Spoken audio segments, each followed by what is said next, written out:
I'm hoping you can see my screen. Thank you for those who are not familiar with our organization. We are New Hampshire Businesses for Social Responsibility. My name is Zena Ajos. I am the executive director. We help businesses mostly and nonprofits with their path to sustainability. Sustainability for us means people, planet, profit. People is at the center of it. And we are meeting at a pivotal moment for New Hampshire and our nation. Just a few days ago, Governor Kelly Ayotte accepted the resignation of New Hampshire Department of Natural and Cultural Resources Commissioner Sarah Stewart, following a serious lapse in communication regarding a proposed ICE detention facility in Merrimack. This news highlights a critical reality. Federal enforcement plans were moving forward, often behind the scenes, and they impact our communities and our businesses.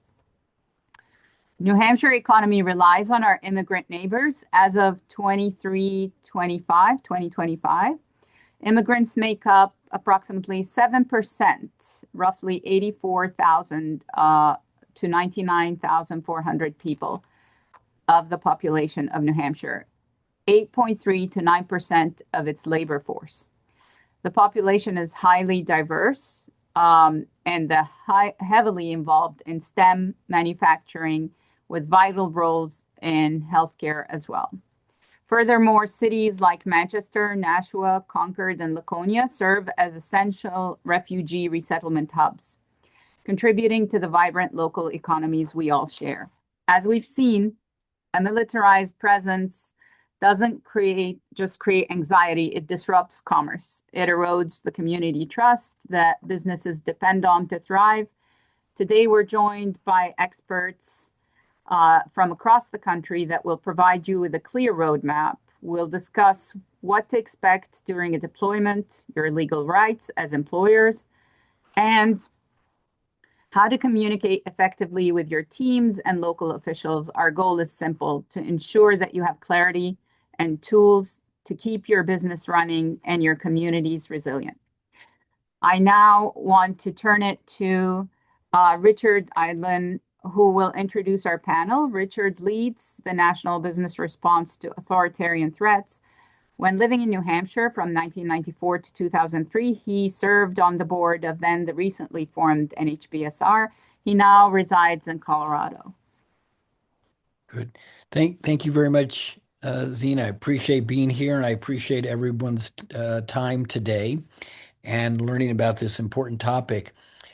What we want to do this afternoon is provide you all with a better understanding of the responsibilities that ICE has, how they differ from the National Guard, the legal jurisdictional responsibilities, and the what we believe is the adverse impact of their tactics in many communities across the United States. And this call is primarily designed for business, and we wanted to give you some insights into how businesses across the country and business organizations have been responding to ICE presence in their communities. This is also, as I suggested, part of a national effort. And so a few weeks ago, we did a similar call for your colleagues in Maine and had about 35 companies participate. And that led to a letter being sent to the Maine congressional delegation about funding for Department of Homeland Security and making some requirements or some demands that DHS become much more transparent and ICE adopt some more standard operational practices. So we have five great panelists with us today, and it's going to be a fast conversation, but I want to make sure we have time for your questions and discussion at the end. So I'll introduce them as they speak, if that's okay with everyone. And we're going to start with Anna Dorman. And Anna, I believe, is in New Hampshire. Anna, is that correct? That is correct. I'm in Manchester. Manchester. Okay, excellent. So Anna is a senior counsel with Protect Democracy, which is one of the nation's leading advocacy and sort of civil rights organizations that's been working to protect our democracy. And Anna has been working extensively on immigration issues. So I wanted her to first kick this off with an explanation of issues that you, as a business owner, business leader, might want to consider in protecting your employees. Should ICE have a presence in your community or at your workplace? And making a distinction between the types of warrants that ICE has been using. So, Anna, I'll turn it over to you. Thank you. Thanks, Richard. Thank you guys all for making time for this today. It's great to see so many people here. Yeah, I live in New Hampshire. I grew up in Keene, so I am really excited to talk to so many people from a community that's really important to me. Um, and we also have Jonathan, who is also an immigration expert. So I think I'm going to talk a little bit more generally and let him speak a little bit more to the specifics of immigration law. But there are a couple of overarching things I think are really important for business owners, especially now as we have some ICE enforcement and CBP enforcement in the state, but not a massive deployment at this point in time. But that could definitely happen. You could totally see that in a community like Manchester. In the future.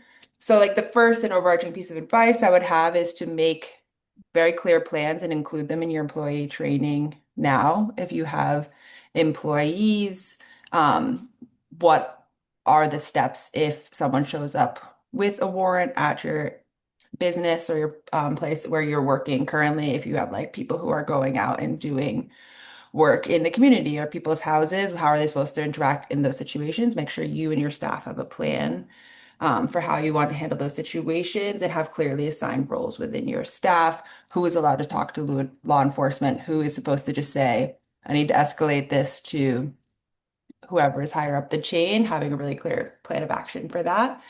Um, the second thing is knowing like the rules around ICE enforcement at places of like workplaces, which is that like ICE does not have any special enforcement authority. They act like they're like these like magic special cops with all these special rights, but they don't. They have to abide by all of the same rules that regular law enforcement have to abide by, which includes having a warrant to search a private property. Your business, wherever you are working from, is a private place, unless you're working from like a coffee shop or something, and you have a right to exclude whoever you want from coming into that space unless they have a signed judicial warrant. That's a warrant from a judge. And there's two types of warrants. Jonathan could probably talk about this in better detail than me, but there's administrative warrants, which are basically just permission slips from the agency. Like they don't mean anything. They're signed by ICE officers for other ICE officers, and they are not legally enforceable in a court of law. No judge has looked at them. Um, and it's like very unclear what standards the agency itself is applying to those, but they're made to be very confusing and to look a lot like judicial warrants. Um, a judicial warrant, on the other hand, you have to, in order to get a judicial warrant, you have to submit an application to a judge and explain why you have probable cause to search a particular place, or to detain or arrest a particular person, and then the judge will actually like review that and decide whether or not you've met the standard. So you should like actually like Google and like look for the specific things and look at the different types of warrants so you're able to recognize them quickly. Maybe show those to staff if you have them. And you are like allowed to ask to see the warrant. You should ask to see the warrant and make sure that they have a judicial warrant that is signed. The other big thing that I think is important part of your plan of action is making sure you have a clear idea and have clear markations of what are the public and private areas of your business. If you have a business that serves customers, like anyone can come in and, sit in your cafe or whatever it is, you cannot exclude ICE officers from entering that space, but you can exclude them from any private areas of the business. So making sure that those are really clearly marked so that you know where they are, so that your employees know they are, and so that you can enforce those if there is any sort of enforcement activity in your area. And then the last thing I would just say quickly is that there are a lot of different ways businesses we've seen getting pulled into these immigration actions. Some of it is direct enforcement at workplaces or workplace raids, but it also can be things like there is a shooting in front of your business, someone is detained in your parking lot. So like, there are a lot of different ways that when there are large scale employ enforcement actions happening within the community, it can impact businesses. So I think we can maybe go into some more examples we've seen from other places, but thinking about like both what you want to do and how you want to handle situations within your own business, but also how other people in your community and your immediate vicinity might be impacted and what the different ways like a situation could play out or related to your particular business, I think will help you be better prepared on how you want to respond and not just be like trying to make decisions in the split section or moment of like a chaotic and stressful situation. Great. Anna, thank you. Let's come back to some of those points. But Jonathan, if I could introduce you, Jonathan Grode is in Philadelphia. He is the U.S. Practice Director for Green and Spiegel law firm, and which specializes, Jonathan's practice is focused on immigration, and he also teaches at Temple Law School. So, Jonathan, elaborate a little bit on what Anna laid out. And I think, oh, sorry, and you wanted to add, go ahead, Richard. I also wanted to just ask if you could, give us a little context of the strategies that ICE is using, your opinion, having been tracking this issue. What are they, what is behind some of their tactics? But first, go back to the law, if you would. Yeah, and I think I'm actually coming at you live from Midtown Manhattan in the back Oh, of a car. I'm not driving, but okay. you can appreciate my beautiful sash. Um, I will say, Anna, you did a spectacular job. And if you ever, want to come and saddle up with the firm, I got room for you. You did a great job. Um, Anna's perspective, I think the reality is being prepared and being able to understand the law and what they're allowed to do and how they operate is critically important. But you have to realize, like, for something to actually get to a raid scenario, it's pretty heavy, even for this administration. I mean, the amount of times they're coming in with a warrant where they're doing like these large scale activities, it's usually as a result of months and months of investigation. And it's something where to get a judge to sign off to do a full scale investigation is a pretty heavy thing. So, if you have somebody coming and flashing around a warrant, Anna's right. Oftentimes it's going to be one of these administrative warrants. It's not going to be a judicial warrant. So you got to recognize that. A big example where we saw this judicial warrant at play, Richard, was that activity that happened in Georgia with the Hyundai manufacturing facility. They came in. It was known, it was an investigation that started under the Biden administration that a subcontractor was abusing the visa system for Mexicans. Like, this is all known facts. The problem is what happened is that subsidiary didn't have a plan. And when ICE showed up, all of the workers fled out the back. And when they fled out the back, that created probable cause for them to go beyond the scope of the warrant to all locations at the facility. So I think that situation was escalated because of the detaining 500 Korean business people was not a good look for the administration. And they had to go on like a little bit of a sorrow. But, that's what ended up happening there. They didn't have a plan. Now, to Richard's point, most of the time you're going to see two other actions, and those are a targeted enforcement action where they're looking for a specific individual, and the ICE agents will collect what they've deemed to be collaterals, people that they encounter without status because they're looking for a specific person. I think it's very telling from the perspective of the ICE agent that they have to use this term to almost dehumanize the individuals that they're capturing to justify the behavior. And that's where we start seeing the majority of their actions. Now, what's interesting about those actions, Richard, is they're not going after the big employers. They're not generally going after the big companies. They're going after the numbers. They're going after the small businesses, those that are unsophisticated. And where you see these regular ICE actions, this is where the majority of it is. Like, there's always going to be ICE activity going on, But if you see like a non-surge activity like what we saw in Chicago and Minneapolis, it's really these targeted enforcement actions. So in Philly, they're going after the car wash in North Philadelphia or the kebab lady in Haddonfield, New Jersey. The unsophisticated individuals where they know that they're more likely to pick up these sort of collateral individuals. And that's where a lot of what we've seen taking place. Now, So, you as a business have to make a critical decision. Like, that's your first decision. Are you going to cooperate and help facilitate the protection of your overall facility by aiding in the capture of the targeted individual?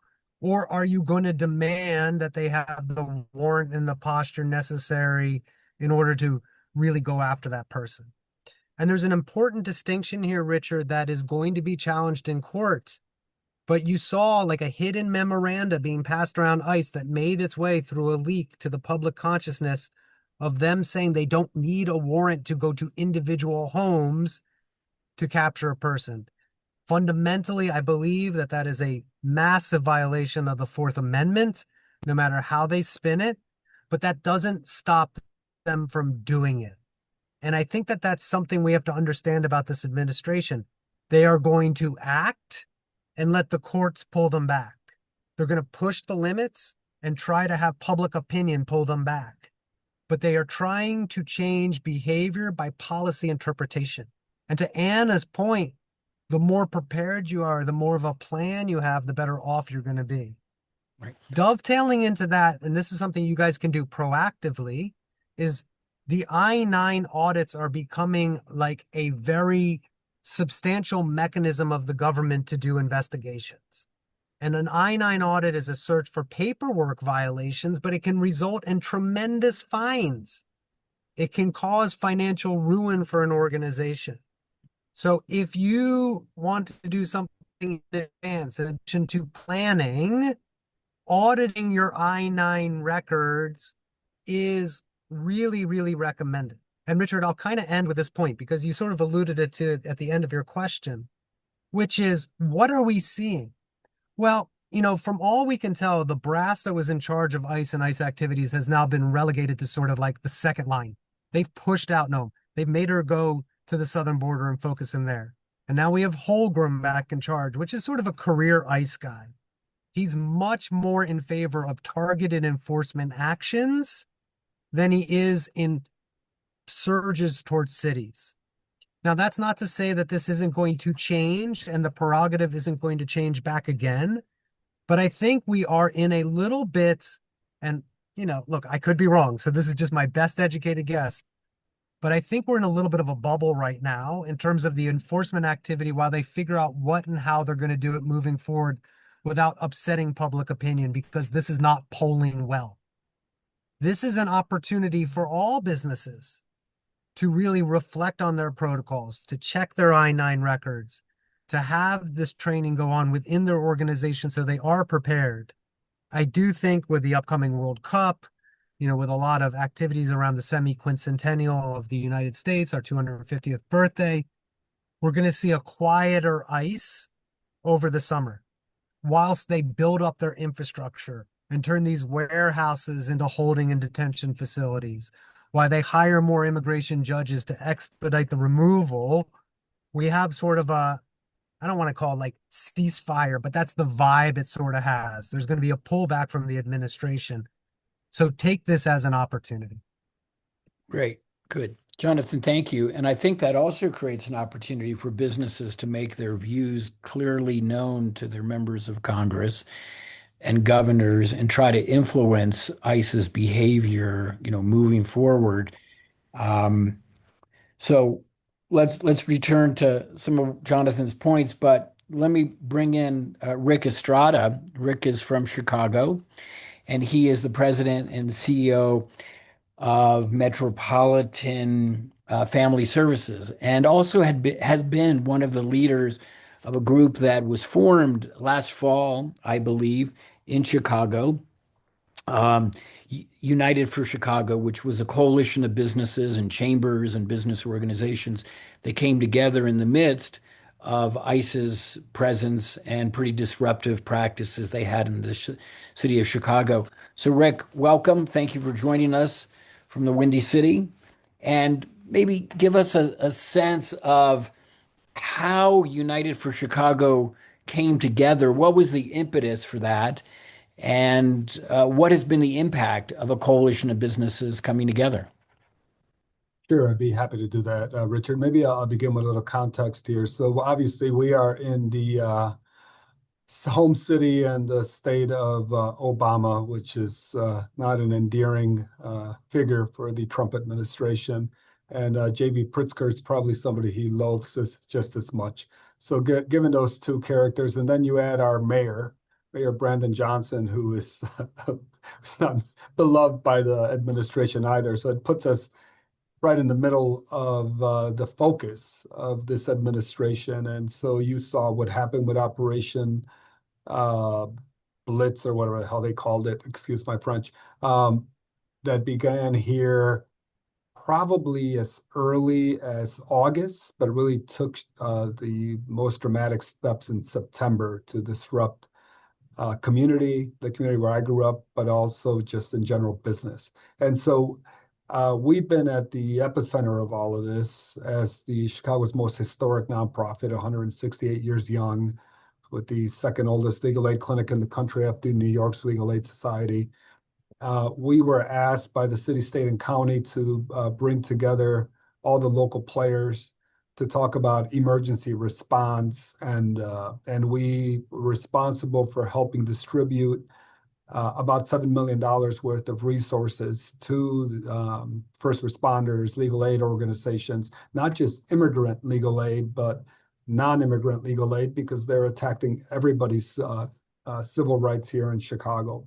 But now to the business side of the situation. So I am on the board of Commonwealth Edison and Metra here locally, and I'm also on the board of the Commercial Club and the Civic Committee of the Commercial Club, which is the leading business institution here in the city.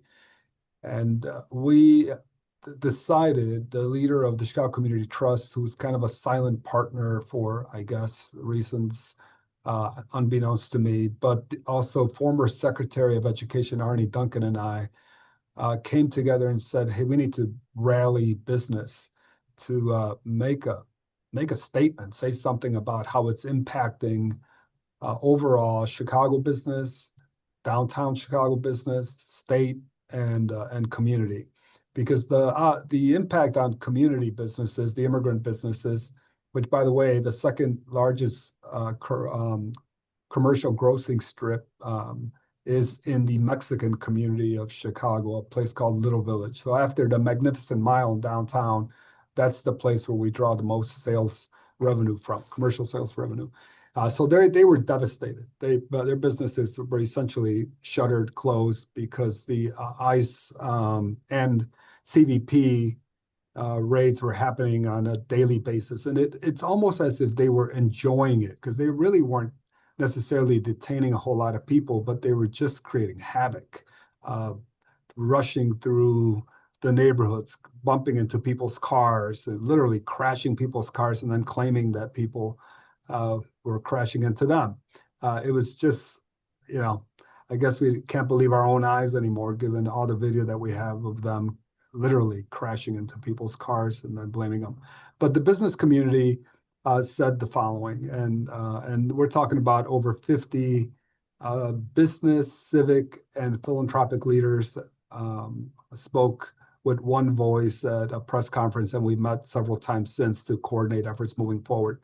One, we knew that they were businesses in general don't want to face the ire of the administration, so we were fairly conservative and also very honest that we don't agree necessarily on immigration policy and the future reform of immigration. Nobody says we agree on that, but we certainly agree on the following, and it's number one, that these federal assaults on the city are disrupting business at every level by the billions of dollars in the state of Illinois, that we believe they are immoral, unjust, and un-American in nature, and they need to stop.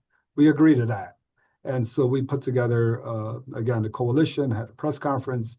We invited, in addition to the business, civic, and philanthropic leaders, some faith leaders from all faith backgrounds, and we spoke with one voice. Since then, it's created more energy, and other businesses want to be involved. The most impacted, as it's probably in your states, it's construction, and in this area, it's construction, landscaping, those kinds of jobs. But they're indiscriminate. They're just kind of running around and kind of catching everybody who looks like me. And that was one of the points that I said. I mean, when you're looking at the target number one here for ICE, it's people who look just like me. And to that point, they came to my neighborhood, which is a primarily white upper middle class neighborhood, and created havoc on Halloween, and sprayed pepper spray and impacted some of the children, and they manhandled an attorney and other just people that were there. So they're just creating a lot of havoc. So, but back to the business.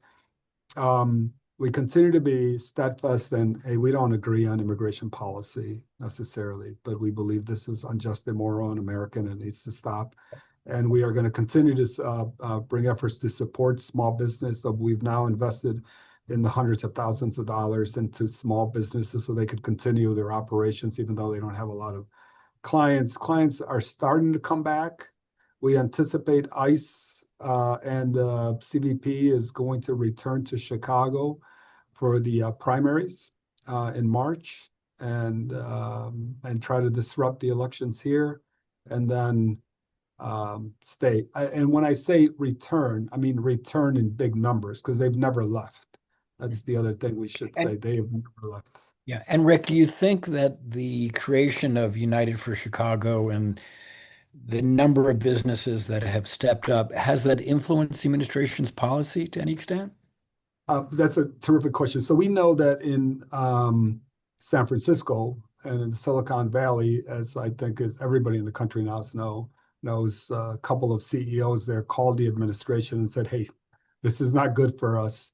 And as we're building these chips that you believe are important to our economy, this is going to impact that. And so they stopped.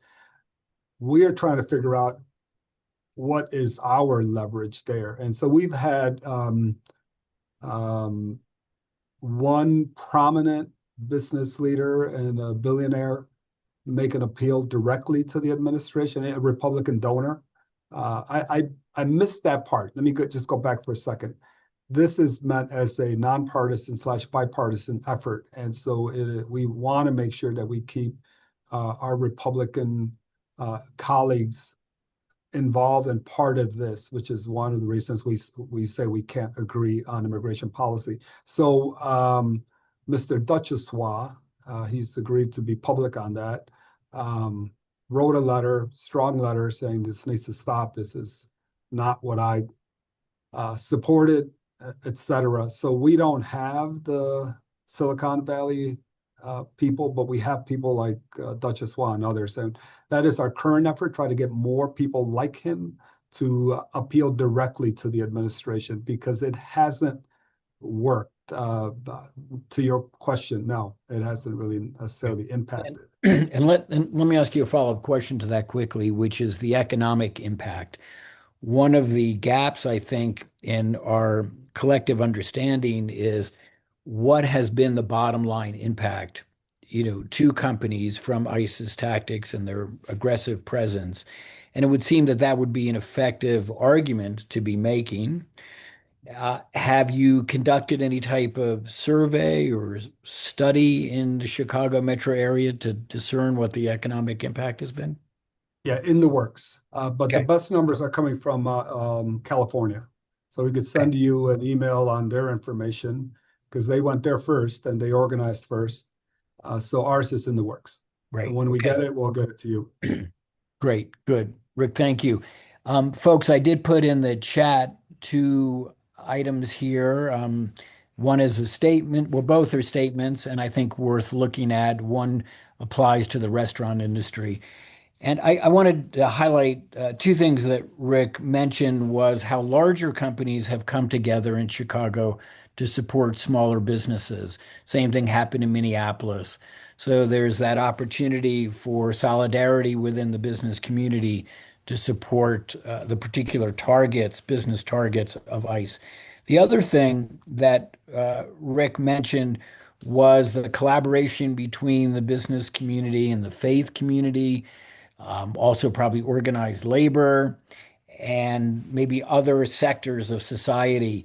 And along those lines, our next two speakers come from the military background, and the work that they and I have been doing is trying to build a broader tent, so to speak, where different sectors or what we might call pillars of society, business, labor, faith, the arts community, education, military, will join together in not only pushing back on ICE tactics, but defending the rule of law and supporting a more functional democracy.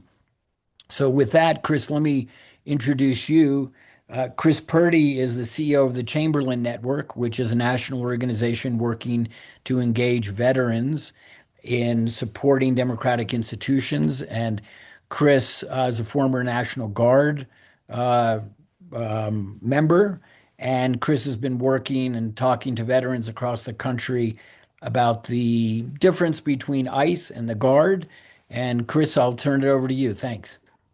Yeah, thanks, Richard, and hey, everybody. Glad to be here. So, as Richard mentioned, I'm a former Army National Guard sergeant. I was a combat engineer deployed to Iraq, and so I understand a lot about what it means to be a member of the community and want to serve your community in the military at the same time. That push and pull of those two worlds is really hard on our guards members and. So when these deployments came up, and especially when they came up in support of immigration enforcement and federal law enforcement, it was really important that to me and to many members of the veteran community that the public understood that ICE, CBP, though they may be militarized and though they may wear the same uniform or looking like the same uniform that I wore, that they're not the same. That there are cultural differences between the two. There are legal differences between the two, and there's an ethos that is deeply held within the military itself, and every component, active duty, reserve, and National Guard, that the military remains apolitical. So we've been pushing what we call the Know the Difference campaign, and really what that is to convince or to educate folks across this country on the difference of the two. So National Guard, generally speaking, cannot be used in law enforcement. There's an asterisk there, depending on how they are mobilized. There are three different capacities in which they could be mobilized by the state act. The state governor can call them up under a state active duty. They can call them up under this title called Title 32, in which it's kind of like a hybrid status between state and federal. And then the federal government can call them up under Title 10 in which they're fully under the control of the president. So this would be like if you deployed overseas, you'd be on Title 10 orders. And under that status, you're not able to do federal law enforcement. And the other two, you can, but it's really it's a big deal if you are seeing troops out there supporting law enforcement activities, and so they try at all costs not to do that. The other thing I want to talk about, in addition to what the National Guard can't do, I want to focus a little bit on ICE and federal law enforcement. I think we call them federal law enforcement. We think that these guys are out there, like the FBI. As someone said earlier, going after the criminals, the bad guys. ICE and CBP, they're going after civil crimes. The equivalent that I talk a lot about is if the IRS agents were all messed up in camouflage and raiding Midtown Manhattan for financial crimes, which might make some people feel good, but that's not the same as actual criminal law. Now, I'm not a lawyer, so there's a bunch of other great lawyers in the room, so I'm sure they could offer some different nuance in that. Um, and so when we think about how the military is being used to support these civil actions, it's incredibly dangerous when we start conflating those two. Which is why we're encouraging people to drive a wedge in their minds between these two forces. So that's the tactic that we're calling. We're saying drive a wedge. We want you to drive a wedge between in the public's eyes and in the military's eyes, between themselves, the military, and law enforcement. These two security forces are not the same. They should be functionally distinct. And you all, as business people, have an incredible role to play in driving that wedge. You all have members of the National Guard who serve in your local establishments, in your places of business, and so you see these people. You have the ability to have conversations with them about what they're doing, how they're feeling, and you should be doing that. And no one's saying you should go and have political conversations and convincing them that what the administration is doing is right or wrong. But I can tell you when these troops are deployed in support of ICE and CBP, their morale plummets. They do not want to be there. And so it would mean a lot from an employee standpoint if I knew that I had to go on a mission. I'm being involuntarily activated for an ICE mission, or I have to go to DC or something like that. If my employer were to come up to me and say, "Look, whether you want to do it or not, I support you. I care about you. You have a place to come back here when this is all said and done." Because ultimately, what we're trying to do is encourage people to see themselves as separate. And so if you can work with those National Guard folks and say, yeah, I see you. I know you were my employee. You are not ICE. That's going to go a long way to do that. You can do that with your employees.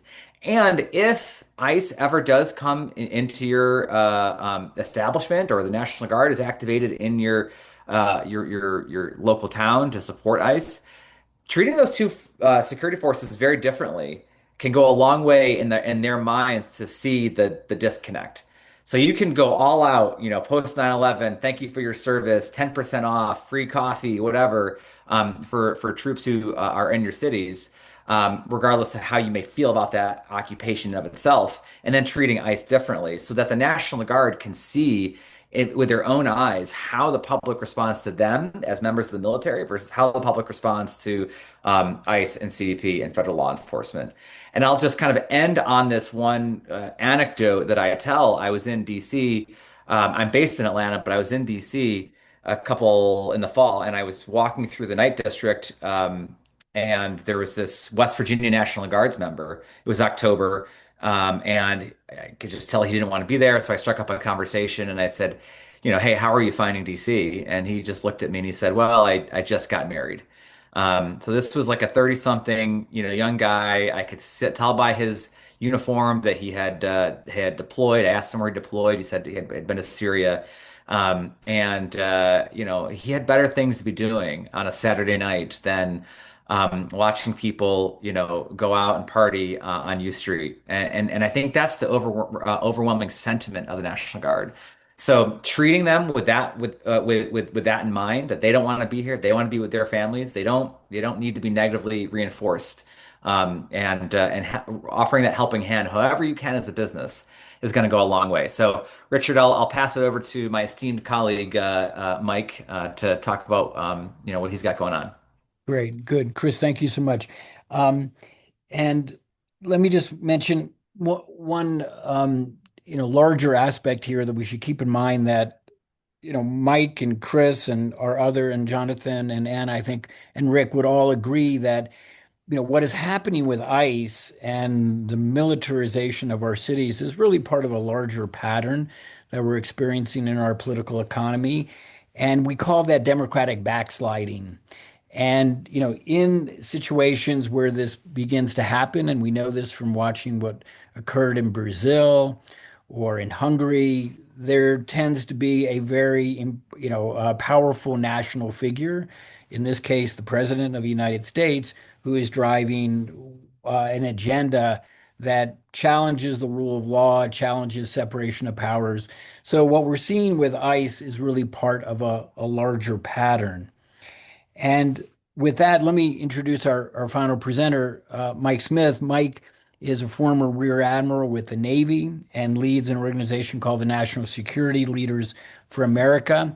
And Mike's going to hone in a little bit on the possible invocation of the Insurrection Act and explain what that means, and again, how that would adversely affect the economy and our society. Mike, thanks for joining us. Thanks, Richard. I appreciate being here. Well, what I want to do is sort of introduce what we think is a much more significant threat than we ever faced last year with the National Guard. At the end of the day, we know that the president loves using the military. He thinks that's a tool for his use, and they're going to do whatever he says. And you've seen it in his attempts in LA and Portland and Chicago. Ultimately, the National Guard really wasn't employed that much outside of DC, which is an exception because he's basically the governor of DC. But trying to use the military against the wishes of the sitting state governor is a norm that has never been really pursued before. Obviously, this administration didn't care and did pursue it. Ultimately, we won in the Supreme Court, and the Supreme Court said, no, you can't go against the wishes of the in-state governor if you haven't used the full extent of your other federal forces, which is interpreted as the army. So now you come to the Insurrection Act. So there's Chris referenced it there's a law, the Posse Comitatus Act from the 1878 that says you're not going to be using the military to do domestic law enforcement, with very few exceptions. But one of them is the Insurrection Act. So he's already been told, I can't use the National Guard because I didn't use the Army. Okay, let me see how I can use the Army. And if you take a look at the Insurrection Act, there's three parts to it. The first part is, hey, if requested by the state governor, we saw that in the LA riots in the 90s, the California governor asked for federal troops, they were sent, they were used. That's easy. That's not what we're talking about here. Then there's another one which has all sorts of caveats he's not going to be able to make. The most concerning is the third part of the Insurrection Act, which basically just says if you're having a riot and U.S. laws can't be used, you, the president, can invoke the Insurrection Act.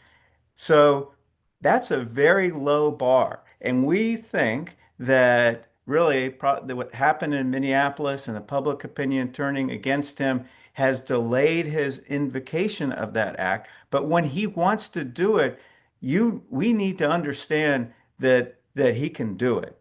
We need to therefore right now, while we're all talking about ICE, which we should be, there's actions that need to be done to message him that don't even think about going there. That it will have such adverse impact on businesses, on the local economy, on local organizations. So get the people to message him now that that's just something that should not be done. Then working with Richard and others, we're putting a strategy together. Okay, well, what happens if we fail on day one and after?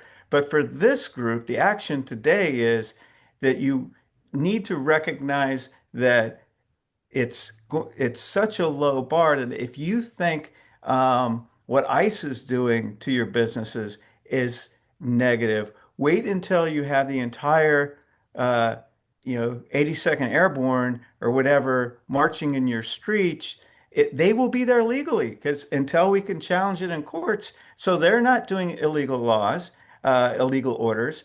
They'll be in your streets. They're unlike the National Guard, it's your neighbors and has some degree of training. The military is not trained for this. They're not from your cities, and it's going to have a huge impact on your economy. And of course, what we're really concerned about ultimately is what will that bode for the elections and for farther down issues. But understanding that this is something that is such a threat and so easy for him to invoke, we need to get the business community behind our efforts to try and communicate to the administration that they just can't go there. And that's really all I wanted to say, Richard. Great. Thank you, Mike. That was a lot. Thank you. So again, folks, I think you can see the complexity and the interrelatedness of these issues, starting with the Guard deployment in LA, moving across the country, targeting certain communities, ignoring the rule of law, dispensing with due process. And again, it's part of a larger pattern. So, Zena, I'll go back to you, and maybe you have a question, or certainly anyone else is welcome to ask one.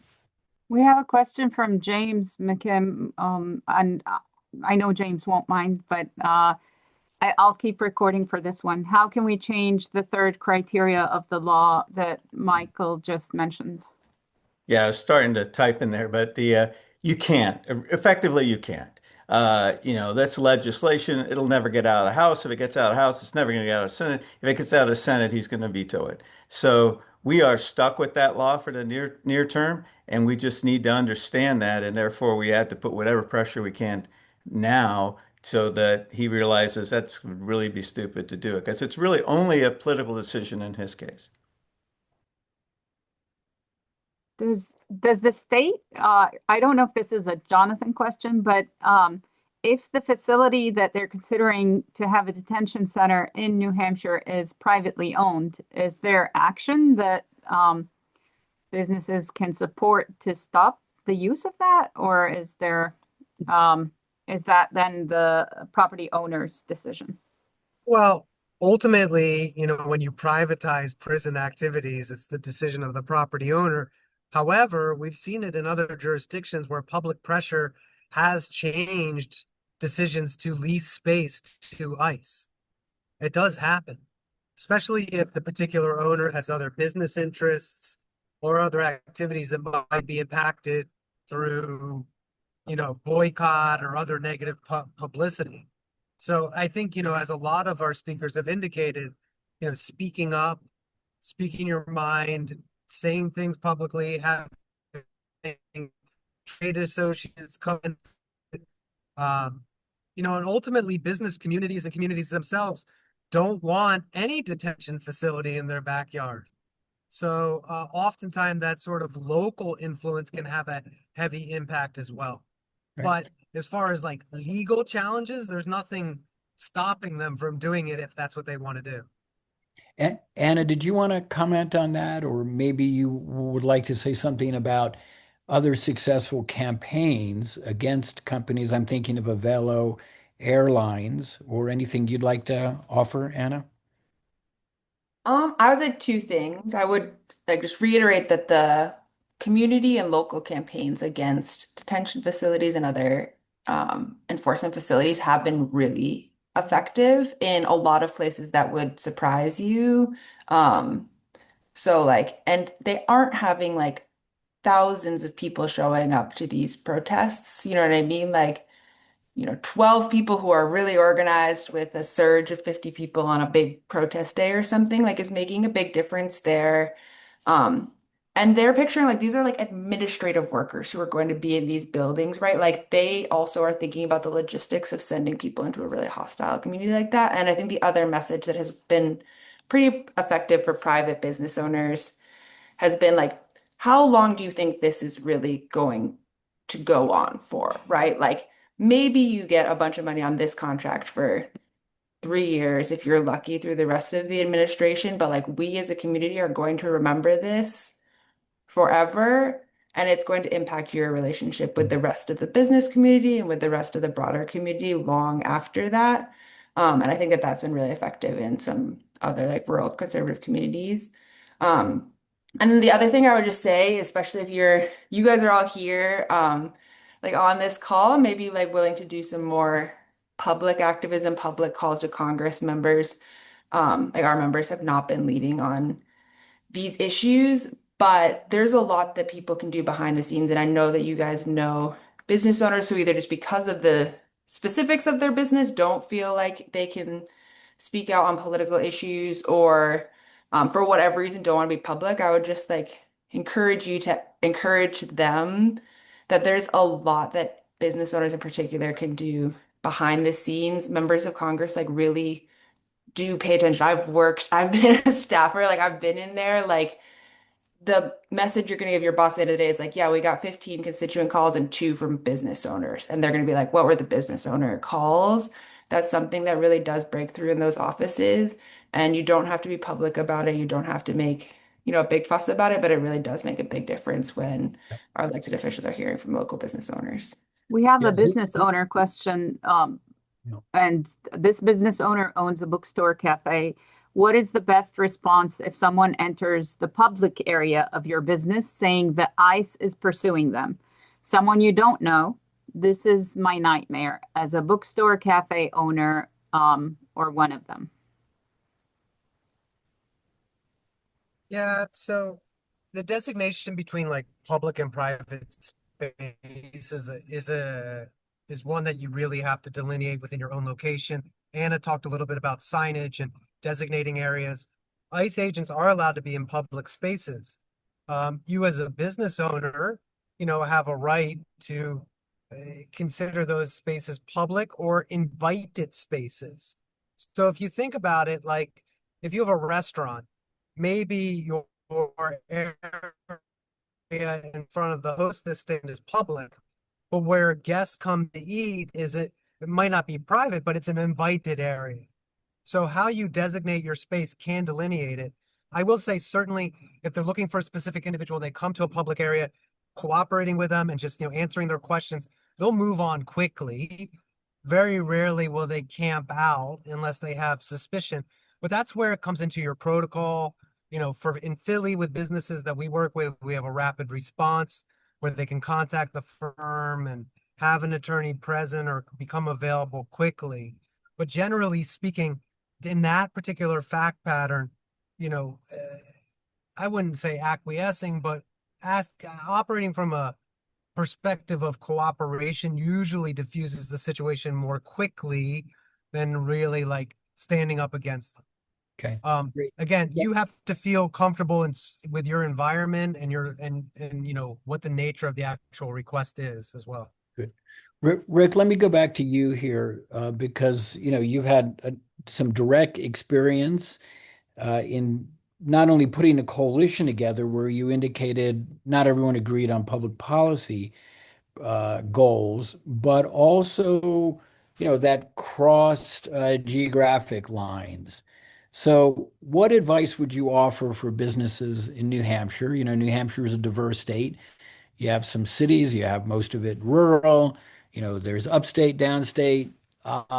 What advice would you offer maybe to put together a more coordinated response in New Hampshire?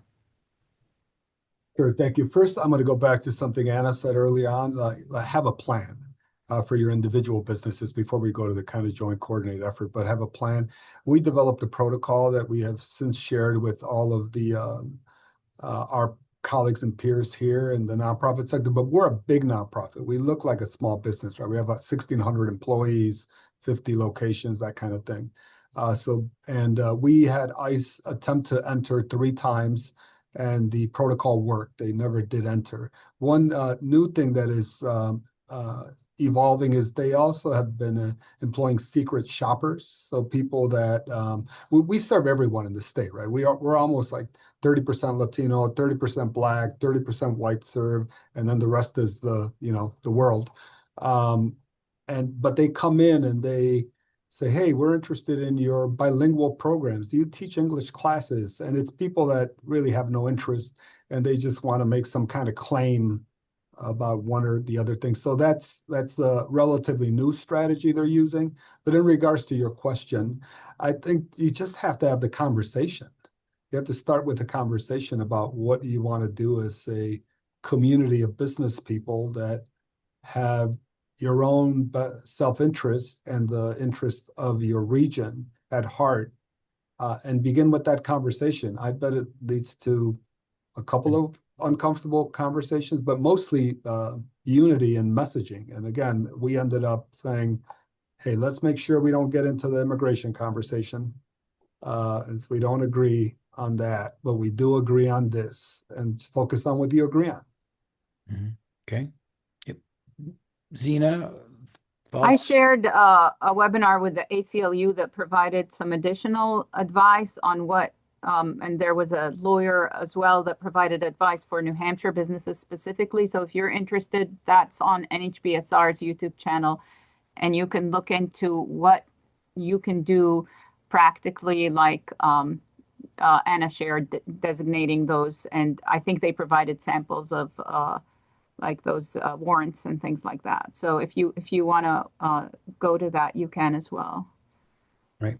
And I would just again, remind folks that a similar group met by Zoom in Maine that did result, I think, in a subsequent conversation and maybe a little working group in Maine where companies are comparing strategies and ideas on how to respond. And it also led to the writing of a letter to the Maine congressional delegation.